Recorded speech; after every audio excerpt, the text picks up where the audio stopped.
Bonne nuit, chers auditeurs. Détendez-vous, trouvez la position la plus confortable et, si vous le souhaitez, fermez les yeux. Nous nous apprêtons à embarquer pour un voyage extraordinaire, un voyage au cœur du temps pour aborder l'une des inventions les plus étonnantes et transformatrices de l'histoire humaine. L'histoire d'aujourd'hui ne sera pas jalonnée de batailles bruyantes ni de conflits dramatiques. Elle portera plutôt sur un processus silencieux, presque méditatif, qui a changé à jamais notre façon de penser, d'apprendre et de rêver. Nous parlerons d'écriture, le plus beau don qui a donné une voix au silence et capturé les murmures des âges. Imaginez le monde tel qu'il était à l'aube de l'humanité, bien avant les premières cités et les grands empires. Un monde sans écriture. Tout savoir, toute histoire, toute sagesse se transmettait oralement. De l'aîné au jeune guerrier, de la mère à l'enfant, de génération en génération, les mythes de la création, les récits de grandes chasses, les chants d'amour et de deuil se transmettaient. C'était une tradition belle et vivante, mais aussi incroyablement fragile. Que se passerait-il si la mémoire faisait défaut? Si le conteur mourait, emportant avec lui son savoir? Comment préserver les règles complexes qui régissaient la vie d'une grande communauté? Comment transmettre des observations astronomiques précises ou des médecines complexes sans qu'elles ne soient altérées au fil du temps? C'était un mystère insoluble, un défi silencieux que l'humanité devait surmonter. Mais le désir de laisser une trace, d'enregistrer une pensée, est apparu bien plus tôt. Nos lointains ancêtres, les peuples anciens, ressentaient déjà ce besoin profond. Ils ont laissé des peintures rupestres sur les parois des grottes, images d'animaux, scènes de chasse, empreintes de mains. Ces dessins constituaient les premières tentatives de capturer la réalité, de transmettre des informations par des images. Partout sur la planète, des méthodes d'enregistrement uniques ont émergé. Dans les lointaines Andes, les Incas utilisaient des quipus, des systèmes complexes de nœuds sur des fils permettant de stocker des informations numériques et peut-être même des histoires. Ailleurs, on pratiquait des entailles sur des bâtons ou des os pour compter les jours, les saisons ou la quantité de proie. Ce furent les premiers pas, timides, vers la concrétisation d'une pensée. Mais passer d'un simple dessin ou d'une simple marque à l'enregistrement d'une idée complexe ou, plus étonnante encore, à la capture du son même de la voix humaine, était un pas de géant. Comment représenter un concept abstrait comme amour ou justice? Comment écrire une phrase entière pour qu'elle soit comprise par quelqu'un qui n'était pas présent au moment où elle a été prononcée? C'était une tâche qui semblait impossible. Et puis, à un moment donné, à l'aube des premières civilisations, apparurent ceux qui osèrent le faire. Les premiers scribes, presque des magiciens, capables de transformer des sons fugaces et éphémères en signes immobiles et permanents. Leurs noms se perdent dans la nuit des temps, effacés des mémoires, mais leur œuvre perdure, nous murmurant des histoires à travers les millénaires. Imaginez un homme ancien assis au bord d'une rivière, les pieds dans l'argile molle. Il passe son doigt sur la surface, essayant d'exprimer ce qu'il ne peut dire. Il dessine peut-être un taureau broutant dans un pré, mais sa pensée va plus loin. Ce dessin pourrait signifier non seulement un taureau en particulier, mais n'importe quel taureau, ou même l'idée du bétail, ou même la richesse qu'il apporte. Ainsi, petit à petit, quelque chose d'incroyable est né. La capacité d'un signe à véhiculer tout un monde de signification. L'histoire que nous allons écouter aujourd'hui ne traite pas de grandes batailles ni d'intrigues politiques. Elle évoque un processus silencieux, progressif et pourtant profondément révolutionnaire qui a changé à jamais notre façon de penser, d'apprendre et d'appréhender le monde. C'est l'histoire de la façon dont le silence a trouvé une voix, et cette voix nous murmure à travers les millénaires, nous invitant à un monde de connaissance et de paix. Laissez-vous bercer par elle. Passons maintenant à une toute autre région du monde, celle que l'on appelle souvent le berceau de notre civilisation. Il s'agit de la Mésopotamie, qui signifie en grec ancien « la terre entre les fleuves ». C'est une vaste plaine fertile située entre deux puissants cours d'eau, le Tigre et l'Euphrate.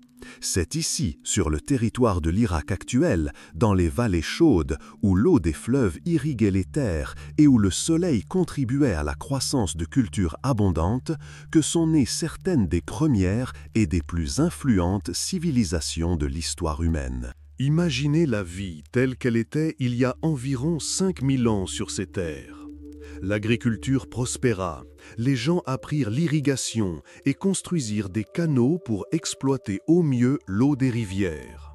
Les villages se développèrent, devenant de vastes agglomérations, puis de véritables villes, comme les célèbres Uruk et Sumer.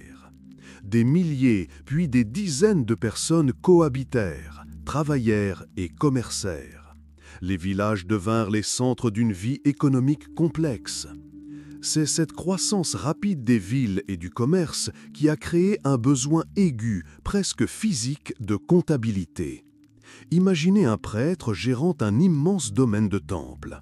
Il doit savoir combien de céréales étaient récoltées dans les champs, combien de moutons appartenaient au temple, combien de tissus les tissants produisaient, comment suivre les transactions avec les villes voisines, combien de marchandises les marchands apportaient-ils, combien d'impôts les agriculteurs versaient-ils au trésor.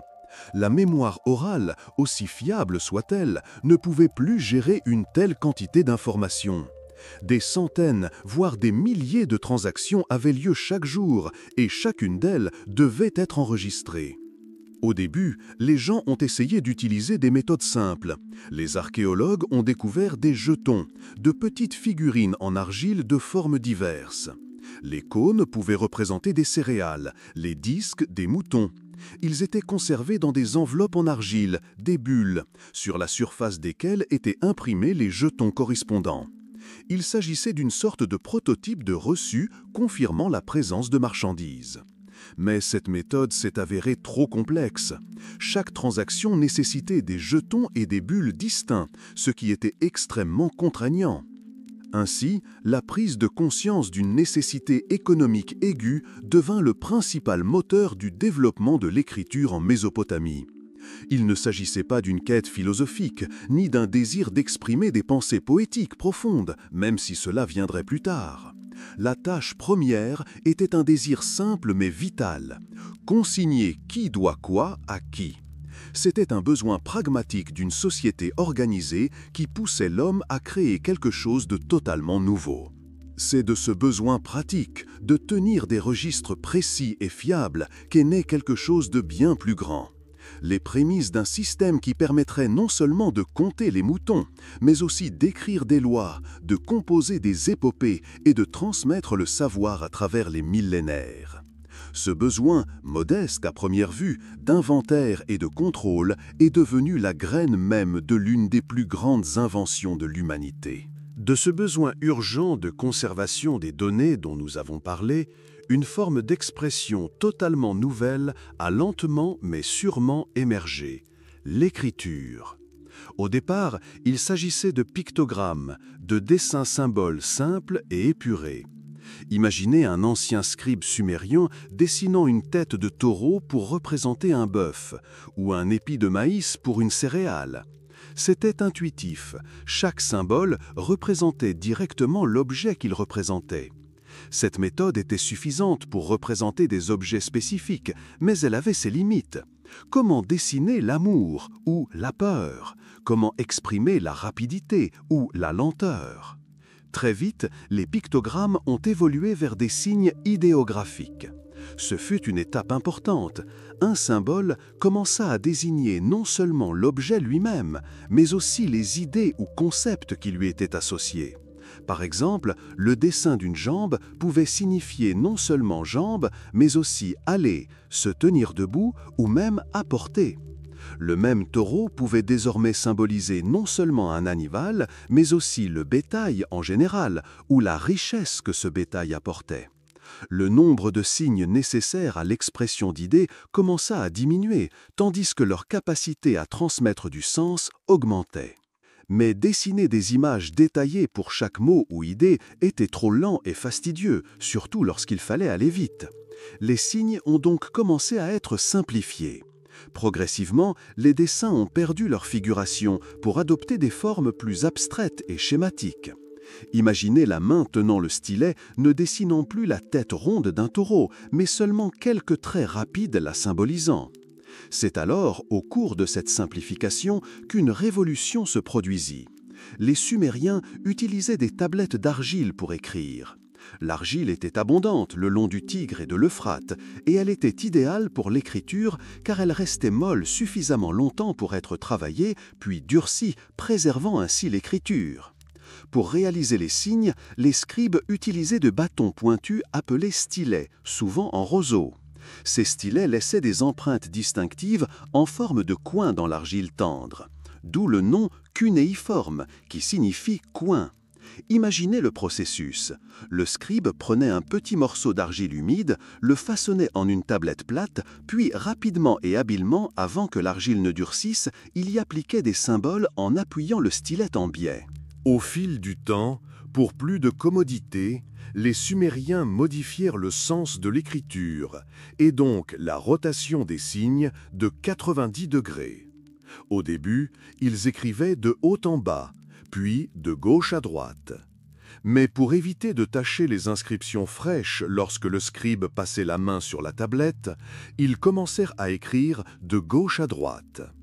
Parallèlement, les symboles eux-mêmes semblaient tourner sur le côté, ce qui rendait l'écriture plus rapide et plus ergonomique.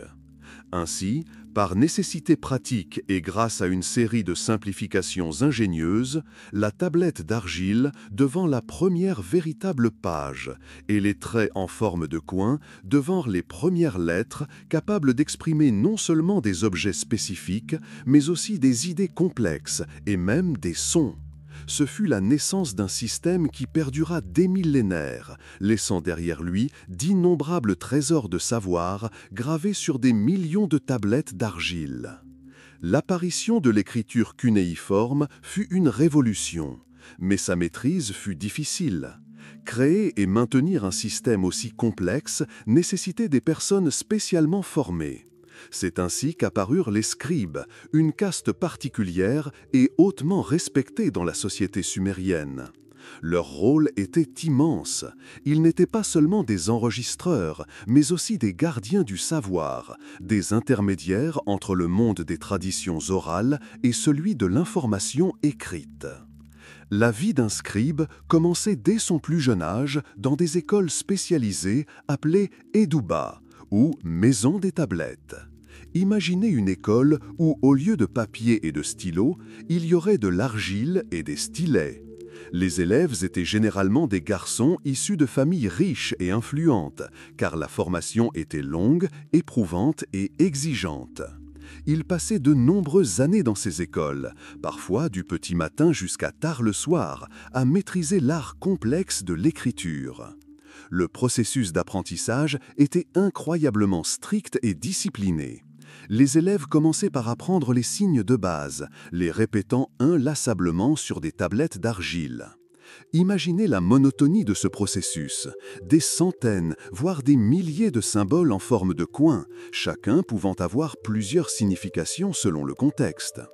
Ils devaient mémoriser de longues listes de mots, des règles de grammaire, puis recopier des extraits d'œuvres littéraires, d'hymnes et de lois. Chaque jour exigeait une patience et une concentration incroyables. Si un élève commettait une erreur, il pouvait être puni, souvent physiquement. Les archéologues ont retrouvé des exemples de ce travail scolaire sur les tablettes, exercices, corrections, parfois même des plaintes d'élèves concernant des difficultés. La vie quotidienne d'un scribe était rythmée par un travail minutieux. Il travaillait dans les temples, où il conservait les offrandes et les rituels. Il servait dans les palais des rois, enregistrant les décrets, la correspondance diplomatique et les chroniques historiques. Nombre d'entre eux travaillaient pour des marchands, rédigeant des contrats, des listes de marchandises et des reçus. Les scribes étaient une sorte de programmeurs de l'Antiquité. Ils détenaient la clé de l'information qui contrôlait la société. Leurs outils étaient simples mais efficaces. Des stylets pointus, souvent en roseau, avec lesquels ils imprimaient des signes en forme de coins dans l'argile tendre. Ils avaient toujours un bol d'eau à proximité pour maintenir l'argile humide et l'empêcher de sécher trop vite.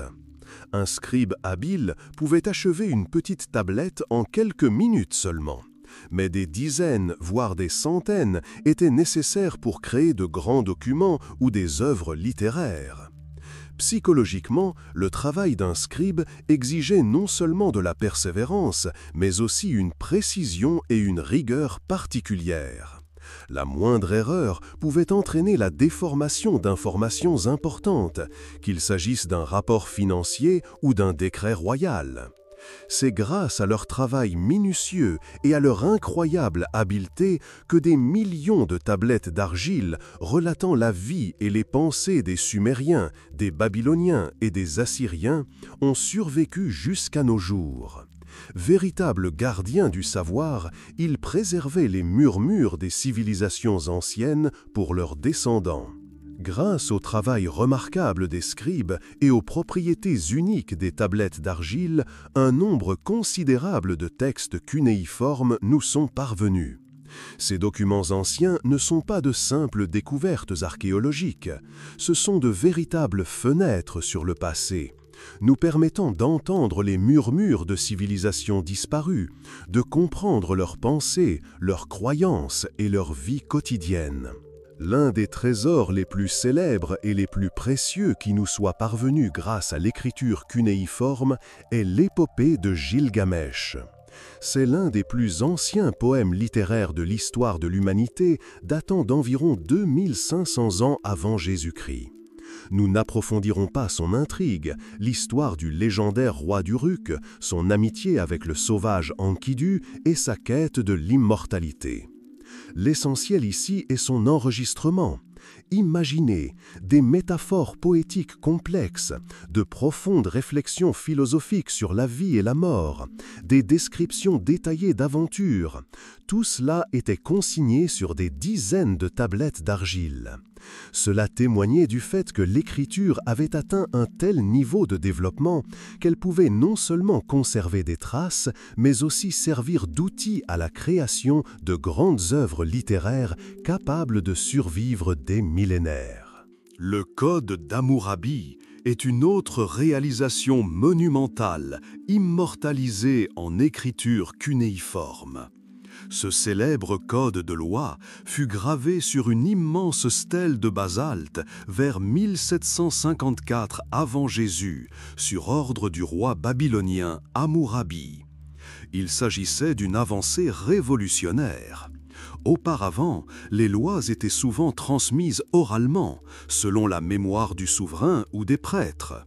Désormais, la loi était écrite, et non plus seulement écrite, mais gravée dans la pierre, à la vue de tous. Chacun pouvait ainsi connaître les règles qui régissaient la société. C'était une victoire pour la justice et l'ordre, car la loi écrite était immuable, transparente et identique pour tous.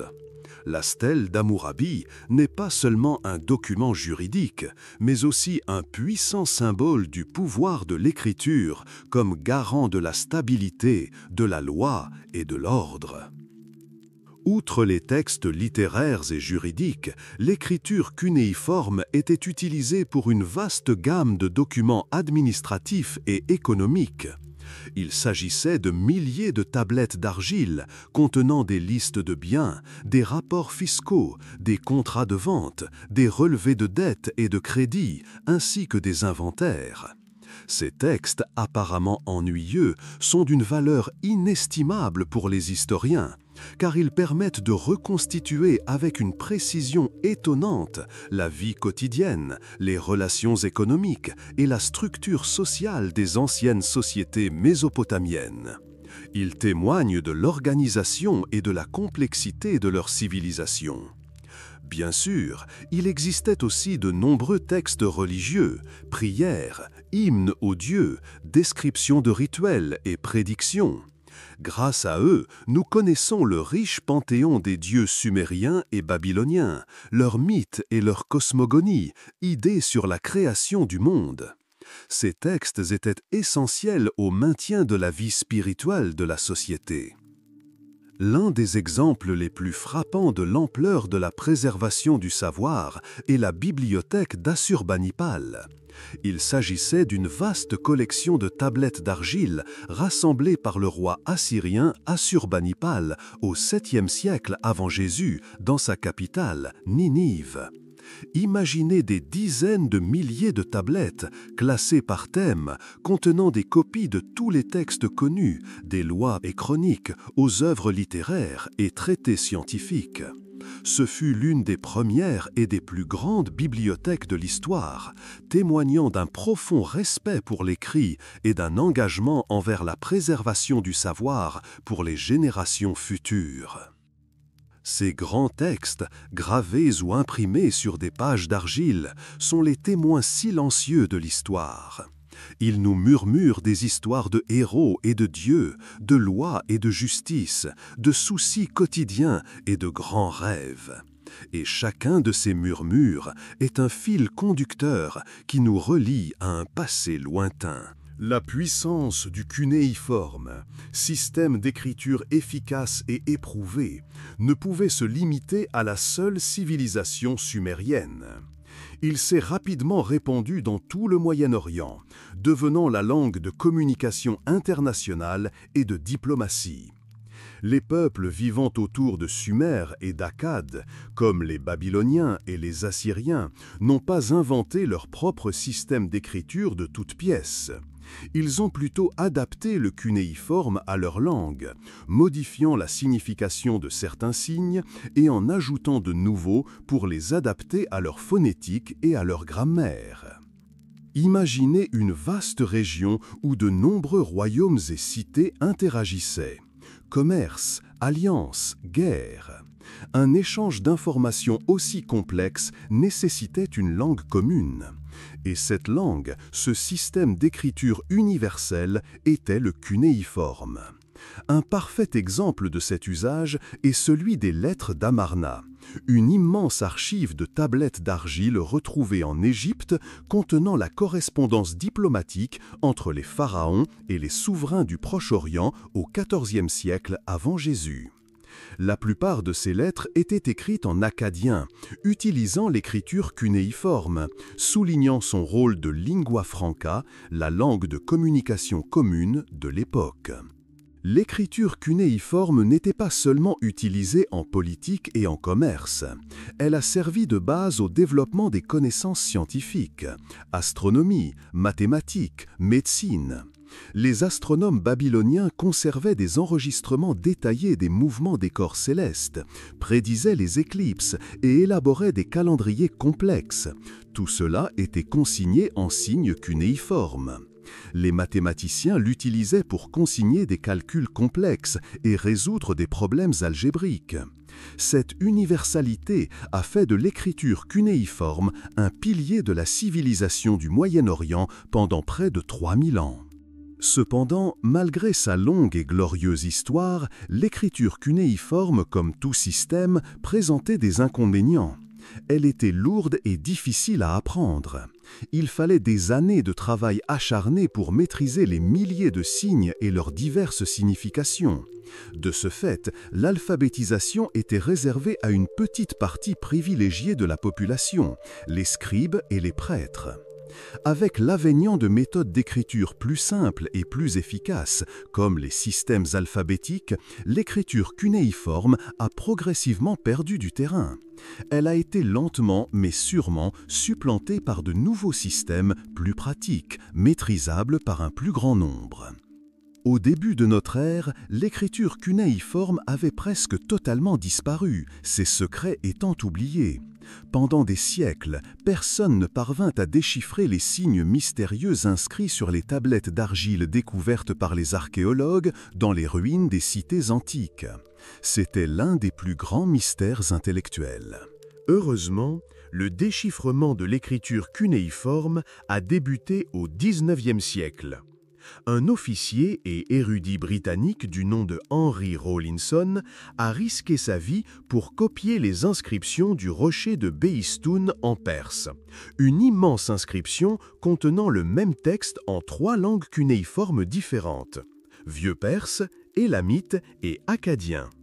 À l'instar de la pierre de Rosette pour les hiéroglyphes égyptiens, cette inscription est devenue la clé. Grâce à la ténacité de Rawlinson et d'autres érudits tels qu'Edward Hinks et Julius Oppert, l'écriture cunéiforme a été déchiffrée au milieu du XIXe siècle.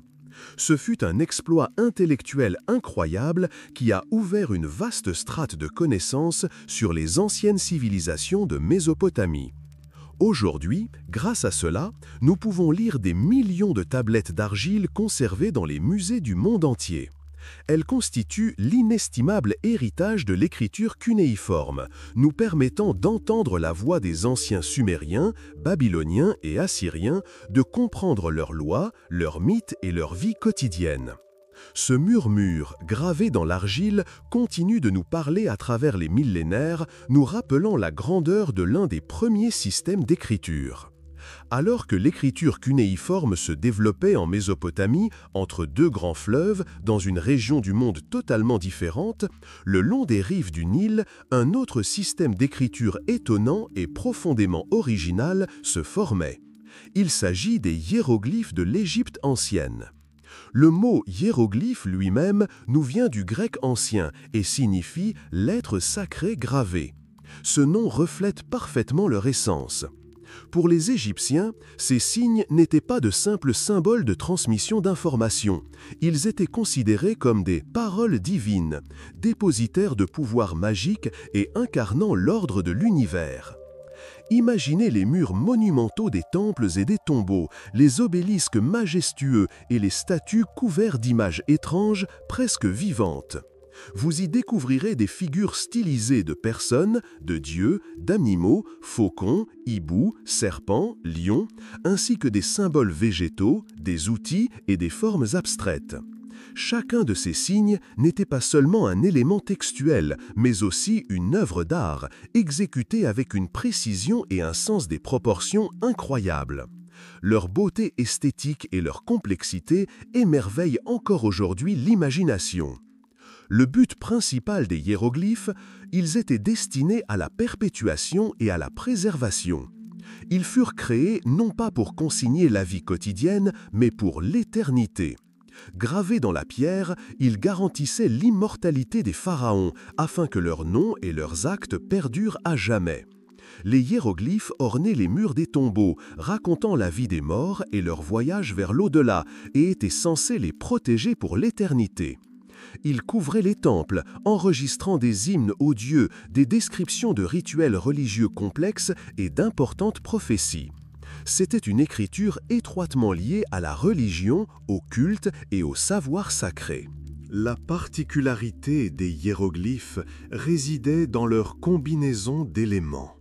Il ne s'agissait pas d'une écriture purement pictorale.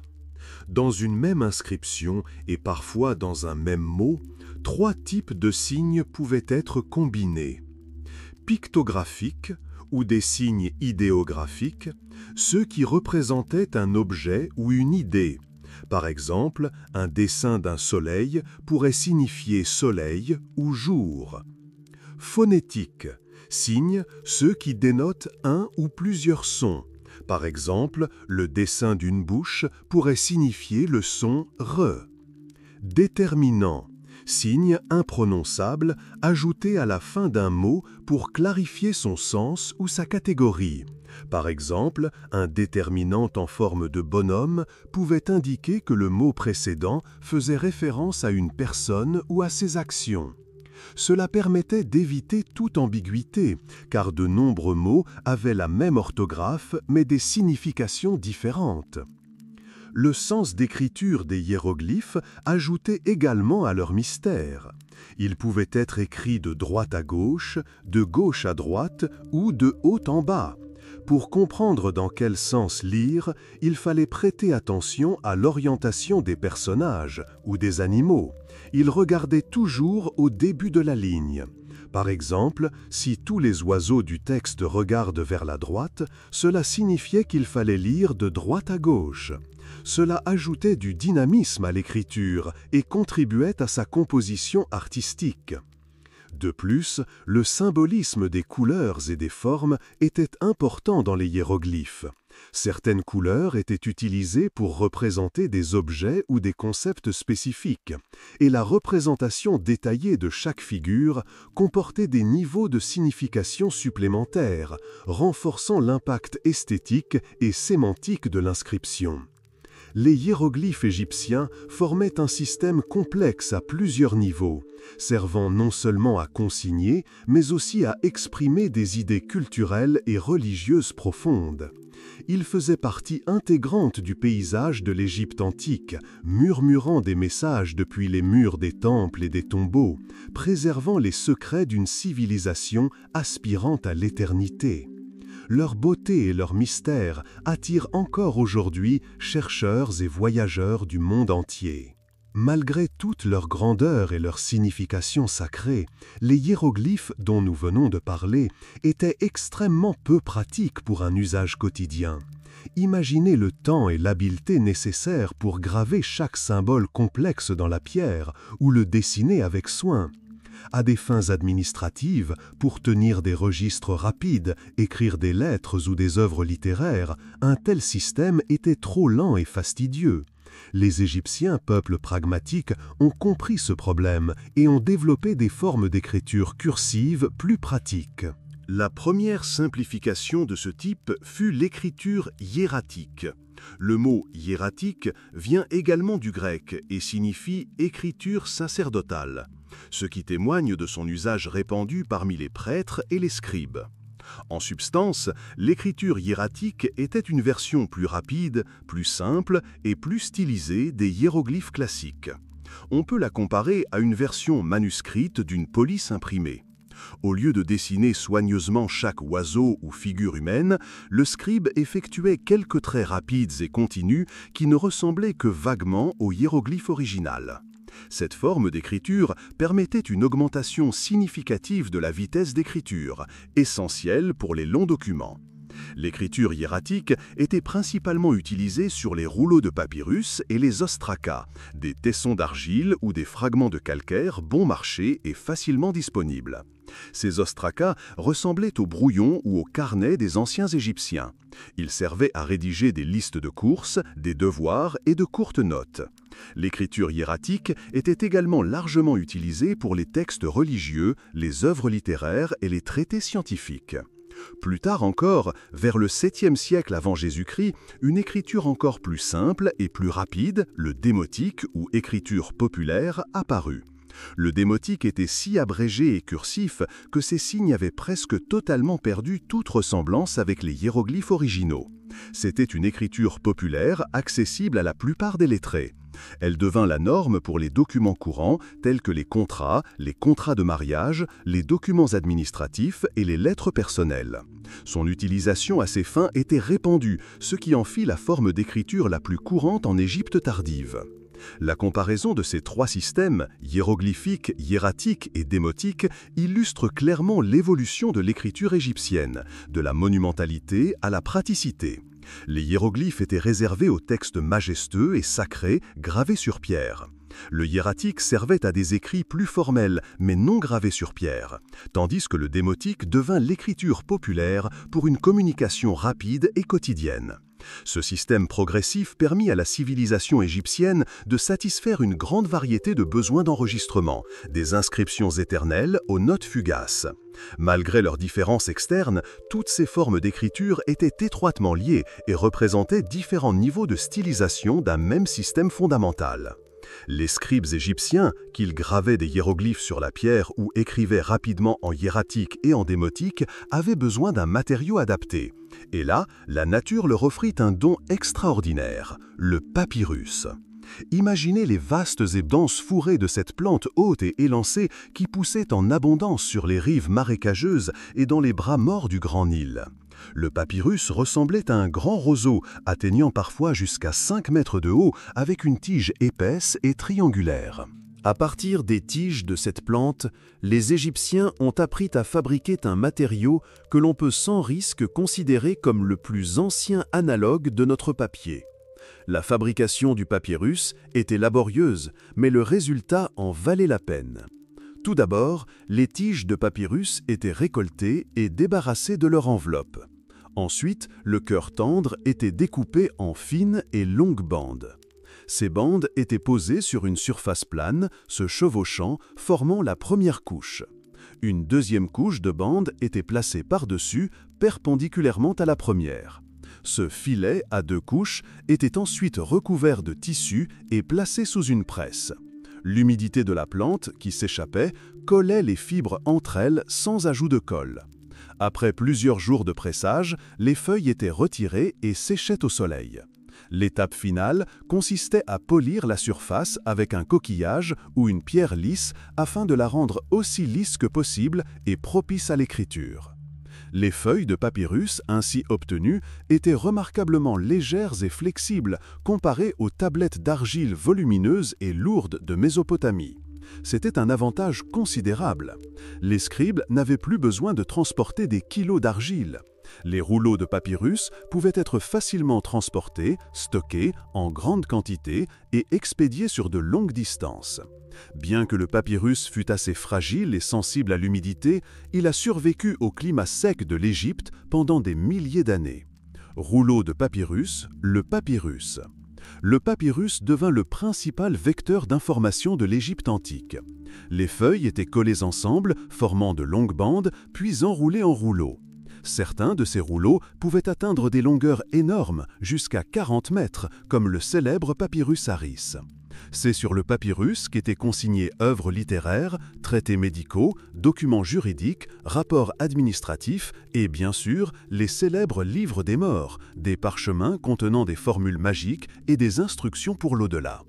Comparé aux tablettes d'argile, le papyrus présentait des avantages évidents: légèreté, facilité de stockage et de transport.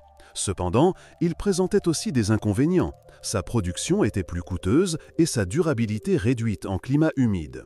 Néanmoins, pour l'Égypte ancienne, le papyrus s'est avéré une solution idéale, permettant non seulement de gérer efficacement un immense État, mais aussi de préserver une culture et un savoir d'une richesse exceptionnelle pendant des siècles. Grâce à lui, le murmure du Nil nous est parvenu sous la forme de milliers de papyrus survivants qui nous racontent encore aujourd'hui la vie, les croyances et les rêves des anciens Égyptiens. Au fil des siècles, après le déclin de la civilisation égyptienne antique, le secret de la lecture des hiéroglyphes fut complètement perdu. Les inscriptions majestueuses sur les murs des temples et des tombeaux, silencieuses depuis des millénaires, demeuraient désormais un mystère muet pour tous ceux qui les observaient. Personne ne pouvait en comprendre le sens. Il semblait que les voix des pharaons et des prêtres se taisaient à jamais, leur sagesse et leur histoire étant enfouies sous les sables du temps. Ce n'est qu'à la fin du XVIIIe siècle qu'eut lieu l'une des plus grandes découvertes archéologiques de l'histoire, la pierre de Rosette. Elle eut lieu en 1799, lors de la campagne d'Égypte de Napoléon Bonaparte. Des soldats français, travaillant à la consolidation d'un ancien fort de la ville de Rosette, aujourd'hui Rachid, dans le delta du Nil, découvrirent une dalle de basalte inhabituelle. 3 textes différents y étaient gravés, l'un en dessous de l'autre. La découverte ne parut pas remarquable aux soldats, mais les officiers comprirent rapidement son importance potentielle. La pierre s'est avérée être une véritable clé pour déchiffrer l'écriture égyptienne antique. Elle portait le même décret émis par des prêtres égyptiens en 196 avant Jésus-Christ en l'honneur du pharaon Ptolémée V Épiphane. Ce décret était rédigé en 3 langues et systèmes d'écriture. La partie supérieure en hiéroglyphes égyptiens antiques, la partie centrale en démotique, une forme cursive simplifiée de l'écriture égyptienne évoquée précédemment, et la partie inférieure en grec ancien. C'est la présence d'un texte grec ancien familier qui a permis d'espérer un déchiffrement.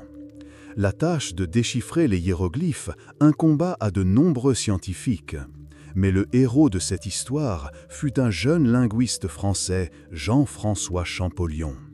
Ce fut une victoire discrète, mais incroyablement significative de l'intelligence et de la persévérance. Champollion était un véritable génie, passionné par les langues anciennes. Il étudia le copte, qu'il devina être le dernier descendant de l'Égyptien antique. Pendant des années, il compara minutieusement les noms des pharaons inscrits sur la pierre de Rosette et d'autres obélisques.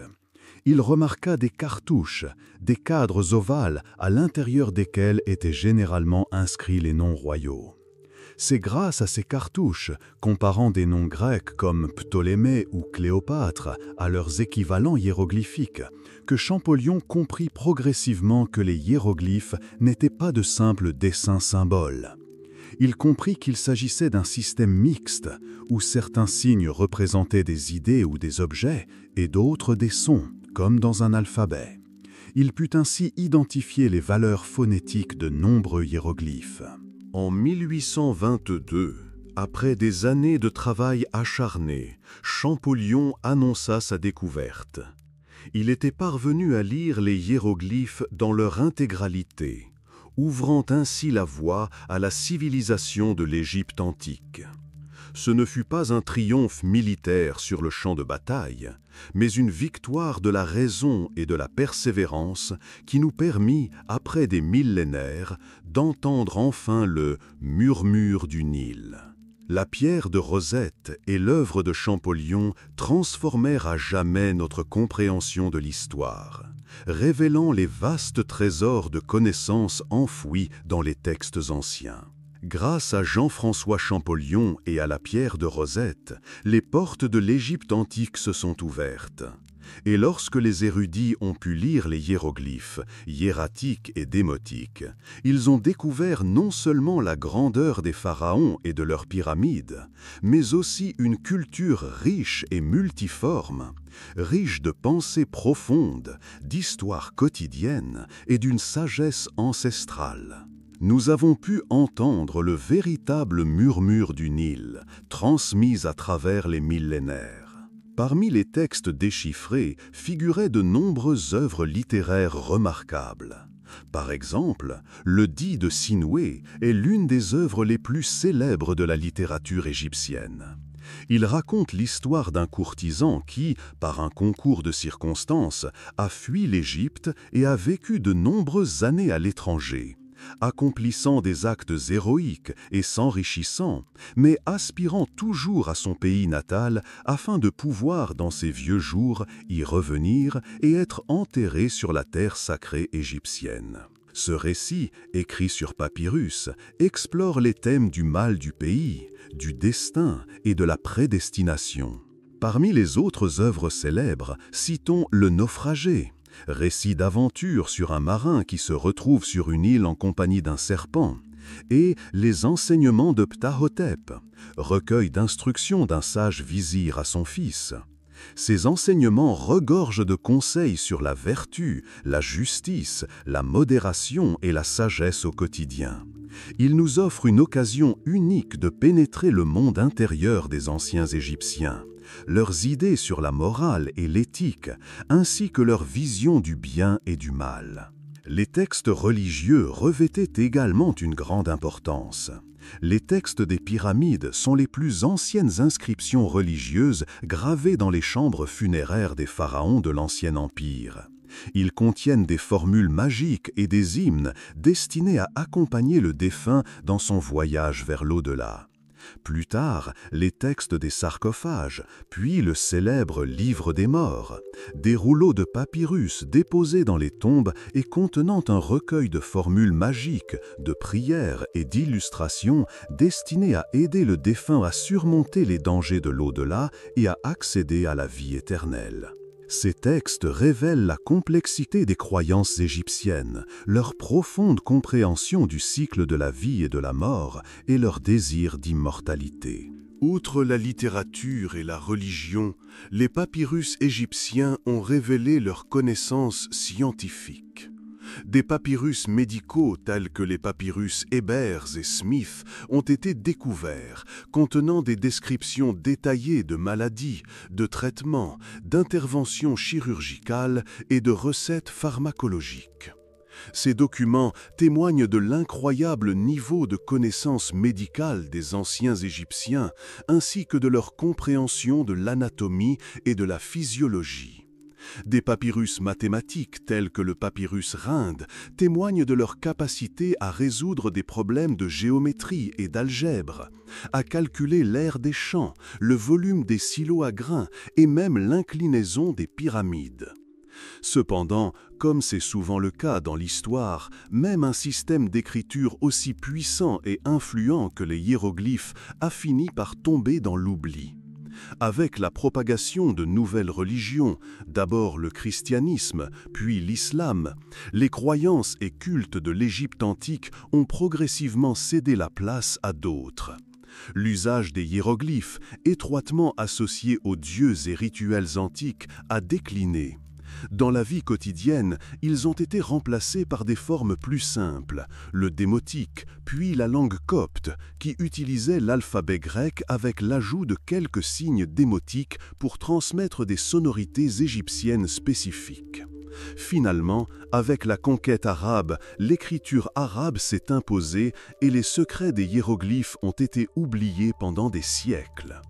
Pourtant, l'héritage des hiéroglyphes égyptiens perdure dans notre imaginaire. Il nous rappelle une époque où les mots étaient des images sacrées, gravées dans la pierre pour l'éternité. Ces murmures du Nil, que nous comprenons aujourd'hui, continuent de raconter l'histoire d'une grande civilisation dont les pensées et les rêves étaient capturés dans des signes et transmis à travers les millénaires pour nous bercer de leur sagesse ancestrale. Nous avons déjà exploré les mondes merveilleux de l'écriture cunéiforme mésopotamienne et des hiéroglyphes égyptiens. Ces deux systèmes furent des prouesses de l'intelligence humaine qui ont permis aux civilisations de se développer, de préserver l'histoire et de gérer des sociétés complexes. Cependant, malgré leur beauté et leur importance, ils présentaient un défaut fondamental, presque inhérent, leur incroyable complexité. Imaginez, pour maîtriser l'écriture cunéiforme, il fallait mémoriser des milliers de signes, chacun pouvant avoir plusieurs significations selon le contexte. Il en était de même pour les hiéroglyphes égyptiens, avec leur combinaison de signes pictoraux, phonétiques et de définitions. Cela exigeait non seulement de la mémorisation, mais aussi une immersion totale et de nombreuses années de formation exténuante dans des écoles de scribes. Imaginez le temps et les efforts nécessaires pour apprendre à lire et à écrire. Cette complexité a automatiquement fait de l'alphabétisation une compétence privilégiée. Scribes, prêtres, fonctionnaires, seul un très faible pourcentage de la population maîtrisait cet art. Cela a créé une sorte d'élite qui contrôlait l'accès à l'information et au savoir. Pour la majorité des gens ordinaires, qu'ils soient paysans, artisans ou même commerçants, l'art de l'écriture restait inaccessible. Il dépendait de la minorité alphabétisée, ce qui ralentissait la diffusion des idées et limitait le développement de la société. Mais le monde changeait. Les villes se développaient, le commerce se développait, les gens voyageaient et interagissaient davantage.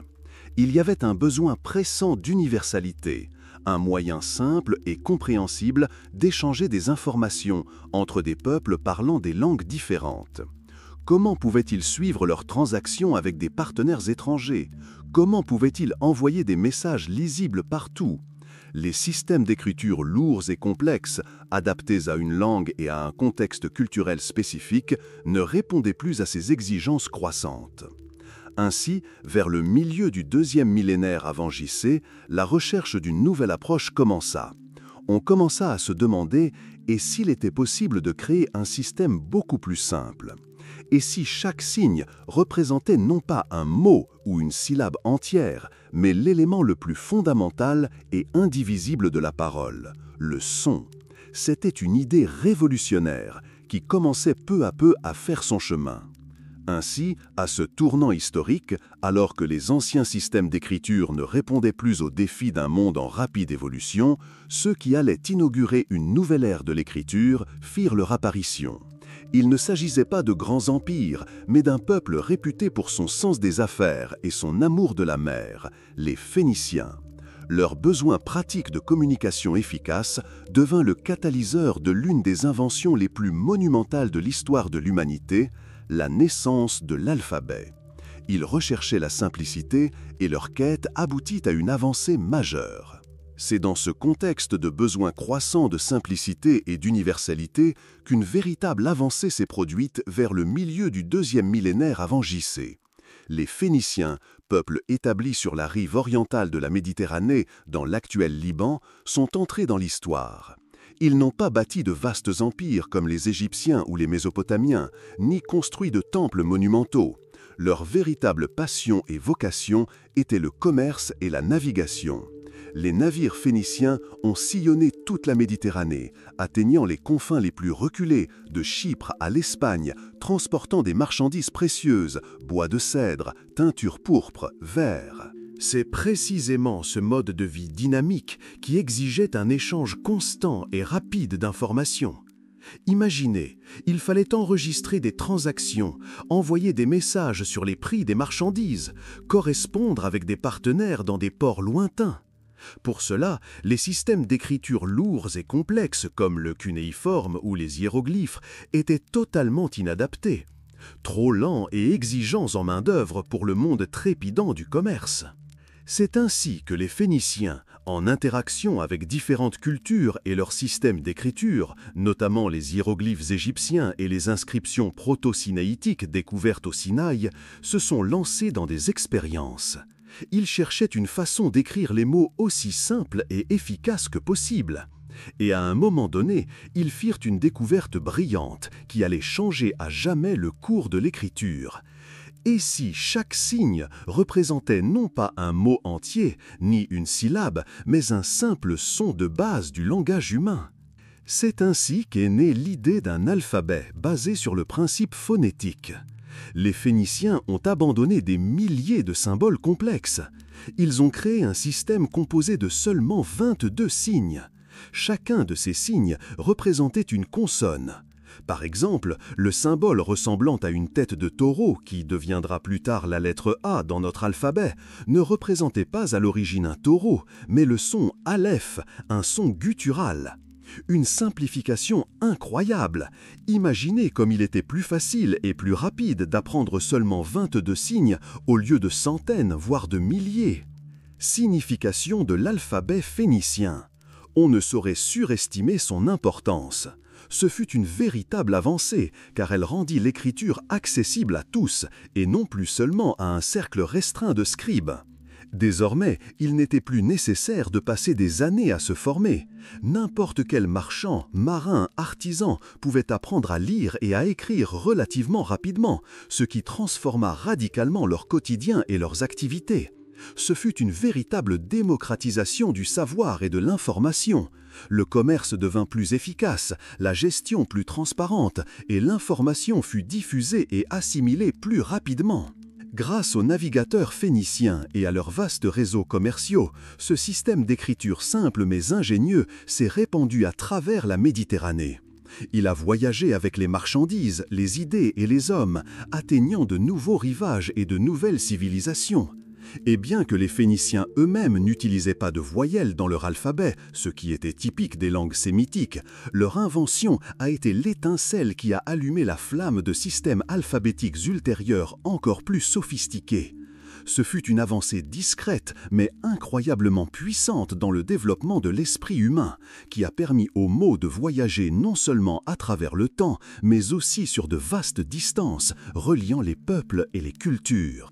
L'alphabet phénicien, bien qu'incroyablement efficace pour le commerce et l'écriture rapide, présentait une caractéristique qui limitait sa polyvalence. Il ne comportait que des consonnes. Pour les langues sémitiques, comme le phénicien ou l'hébreu, cela était acceptable, car les voyelles étaient souvent implicites dans le contexte ou prononcées en fonction de la position des consonnes. En revanche, pour d'autres langues dotées d'un système vocalique plus développé, un tel alphabet était insuffisant pour représenter fidèlement la parole. Vers le IXe siècle avant Jésus, ou peut-être un peu plus tôt, l'alphabet phénicien atteignit les côtes de la Grèce antique. Les Grecs s'entretenaient des liens commerciaux étroits avec les Phéniciens et, voyant les avantages de ce système d'écriture simple, ils décidèrent, comme beaucoup d'autres peuples, de l'adopter. Mais les Grecs, avec leur ingéniosité et leur amour de la logique et de l'harmonie qui les caractérisait, apportèrent un changement fondamental, véritablement révolutionnaire, qui rendit l'alphabet véritablement universel. Contrairement aux langues sémitiques, la langue grecque possédait un système de voyelles riche et varié. Pour écrire leur langue avec précision, les Grecs avaient besoin de symboles pour ces sons. Ils ont trouvé une solution ingénieuse. Ils ont pris les consonnes phéniciennes, sans équivalent direct en grec, et les ont transformées en voyelles. Par exemple, le phénicien aleph, qui désignait une consonne gutturale, est devenu l'alpha grec, la première lettre désignant le son A. Le phénicien he est devenu l'epsilon grec, le son E. Ainsi, les voyelles alpha, epsilon, iota, omicron, upsilon et autres sont apparues. L'ajout des voyelles constituait le chaînon manquant qui rendait l'alphabet véritablement flexible et expressif. Désormais, chaque son, consonne comme voyelle, possédait son propre symbole. Cela permettait aux Grecs non seulement d'enregistrer fidèlement leur langue, mais aussi de transmettre les nuances les plus subtiles du discours, de la poésie et de la philosophie. L'alphabet devint un outil beaucoup plus sophistiqué pour stocker et transmettre des pensées complexes. L'alphabet grec devint d'ailleurs le fondement de tous les systèmes alphabétiques ultérieurs en Europe. Des Grecs, l'alphabet a poursuivi son chemin. Vers le 7e siècle avant Jésus, il est parvenu aux Étrusques, un peuple mystérieux qui vivait dans l'actuelle Italie. Les Étrusques ont adapté les lettres grecques à leur langue. Et des Étrusques, vers le 6e siècle avant Jésus, l'alphabet est passé aux Romains. Ainsi est né l'alphabet latin, ancêtre direct de la plupart des alphabets européens, y compris le nôtre. Les Romains, peuple pragmatique et en pleine expansion, apportèrent leurs propres modifications, adaptant la forme de certaines lettres et en ajoutant quelques nouvelles, comme la lettre G ou Y, absente à l'origine de l'alphabet grec ancien. Avec les conquêtes de l'Empire romain, l'alphabet latin se répandit dans toute l'Europe, atteignant la Bretagne, la Gaule, la péninsule ibérique et de nombreux autres pays. Il survécut à la chute de l'Empire romain, devenant la base de nouvelles langues et cultures qui se formèrent sur ses ruines. Ainsi, l'idée phénicienne, enrichie par les Grecs et diffusée par les Romains, devint un outil incroyablement puissant. Elle rendit l'écriture non seulement accessible, mais universelle, capable de s'adapter à toutes les langues et d'en restituer les sons avec une précision étonnante. Ce fut une étape discrète, mais capitale dans le développement de l'écriture, qui transforma à jamais la manière dont l'humanité apprend, communique et transmet le savoir à travers les âges. Tandis que les Grecs et les Romains perfectionnaient leurs alphabets dans le sud de l'Europe, un autre système d'écriture unique se développait au nord, au cœur des forêts denses et des terres rudes de Scandinavie et d'autres régions germaniques, les runes. Imaginez l'atmosphère des légendes antiques, des rites mystiques et des brumes nordiques. Les runes n'étaient pas seulement un ensemble de symboles pour écrire des mots, elles avaient une profonde signification mystique, étaient considérées comme sacrées et servaient non seulement à l'écriture, mais aussi à la divination, aux sortilèges et aux amulettes. Les runes se distinguent des lignes lisses des lettres grecques ou latines. Leur forme est anguleuse et rectiligne, ce qui s'explique par le matériau sur lequel elles étaient généralement gravées. Les runes étaient gravées sur du bois, de la pierre et de l'os, et ces lignes droites étaient beaucoup plus faciles à découper que les courbes. Chaque rune avait son propre nom, souvent associé à la nature, à des divinités ou à des éléments de la vie quotidienne, et symbolisait un concept particulier, voire une divinité. Par exemple, la rune Féhu pouvait signifier richesse ou bétail, et Uruz, force ou taureau sauvage. Les runes furent utilisées du 1er au 14e siècle après Jésus par diverses tribus germaniques, puis furent progressivement remplacées par l'alphabet latin à mesure que le christianisme et l'écriture latine qui lui était associée se répandaient. Cependant, leur héritage et leur aura mystique perdurent dans la culture et le folklore des peuples du Nord. L'histoire de l'invention de l'écriture, comme on le voit, est un long voyage de l'alphabet. Née des besoins pragmatiques des anciens commerçants, elle s'est répandue dans le monde entier, s'adaptant à de nouvelles langues, cultures et besoins. L'idée phénicienne d'écriture phonétique, enrichie par les Grecs par l'ajout des voyelles, est devenue la base universelle qui a rendu l'écriture accessible à un très grand nombre. De là, elle s'est propagée par le latin à travers l'Europe, formant la plupart des alphabets européens modernes.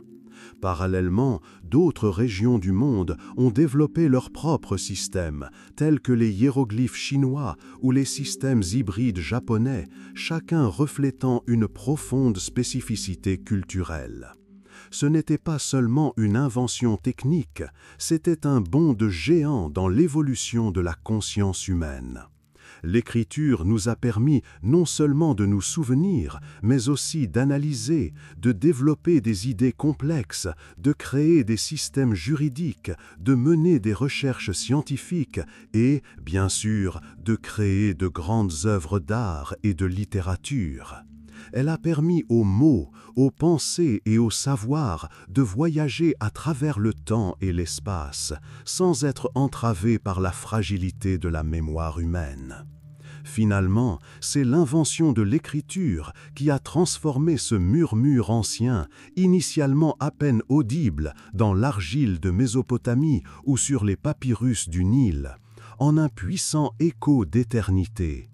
Ce murmure nous parvient aujourd'hui, porteur de sagesse et d'histoire qui nous berce, nous rappelant la puissance éternelle de l'esprit humain. Que ces signes anciens, ces murmures devenus échos d'éternité, vous apportent paix et clarté. Ils nous rappellent la puissance éternelle de l'esprit humain et le désir de connaissance. Bonne nuit. Que vos rêves soient emplis de la sagesse et de la tranquillité des temps anciens.